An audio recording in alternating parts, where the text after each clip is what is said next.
ঘুমগুটি হল ময়মনসিংহের ফুলবাড়িয়া উপজেলার লক্ষ্মীপুরের বড়ুইয়াটায় তালুক পরগনার সীমানায় অনুষ্ঠিত একটি ঐতিহ্যবাহী খেলা।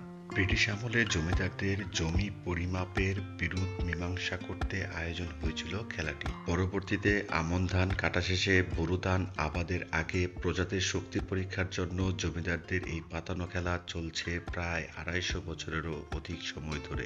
খেলাটির বৈশিষ্ট্য হলো এটি দলগত একটি খেলা। খেলার মূল জিনিসটি হলো একটি পিতলের ৪০ কেজি ওজনের গোলাকৃতির বল।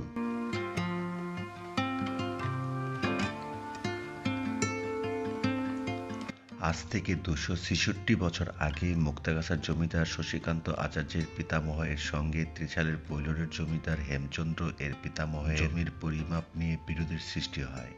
তখনকার দিনে তালুকের জমির পরিমাপ ছিল ১০ শতাংশে ১ কাঠা, আর পরগনার জমির পরিমাপ ছিল ৬.৫ শতাংশে ১ কাঠা। ওই জমিদারের জমিতে দুর্নীতির কারণে প্রজাদের মধ্যে আন্দোলন সৃষ্টি হয়।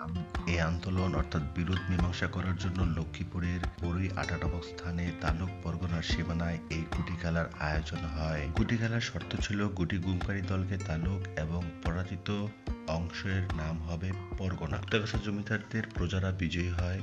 জমিদার আমলের সেই গুটি খেলা। স্থানীয় মোড়ল পরিবার বর্তমানে ধারাবাহিকভাবে এই খেলার আয়োজন করে আসছে।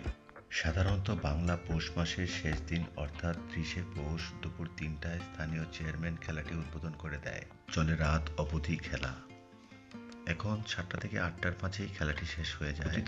অতীত এই খেলাটি ১০ থেকে ১৫ দিন ব্যাপী চলত। পৌষ মাসের শেষ দিনকে এ অঞ্চলের আঞ্চলিক ভাষায় বলা হয় পোহড়া। এই দিনই যুগ যুগ ধরে অনুষ্ঠিত হচ্ছে এই খেলা। রাতের বেলা খেলা চলার সময়ের দৃশ্য অন্যরকম। চারদিকে বাহারি রঙের লাইটের ছড়াছড়ি। চারদিকের ৪টি দল থাকে, উত্তর, দক্ষিণ, পূর্ব, পশ্চিম। এই ৪ দলের সবাই নিজ নিজ দলের সংকেত দিয়ে খেলোয়াড়দের উৎসাহিত করে। পূর্ব দিকের লোকেরা বলে পুব্বা পুব্বা, পশ্চিম দিকের লোকেরা বলে পশ্চিমা পশ্চিমা, উত্তর দিকের লোকেরা বলে উত্তরেরা কই, দক্ষিণ দিকের লোকেরা বলে দক্ষিণা দক্ষিণা, দক্ষিণারা কই। এইসব উচ্চারণের মধ্য দিয়ে নিজ নিজ দলের মানুষদেরকে একত্র করে হাত উঁচিয়ে ঝাঁকিয়ে পড়ে খেলায়। সাধারণত বাংলা পৌষ মাসের শেষ দিন ৩০শে পৌষ এই খেলাটি অনুষ্ঠিত হয়। সেই যুগ যুগ ধরে অনুষ্ঠিত হয়ে আসছে এই ঐতিহ্যবাহী খেলাটি।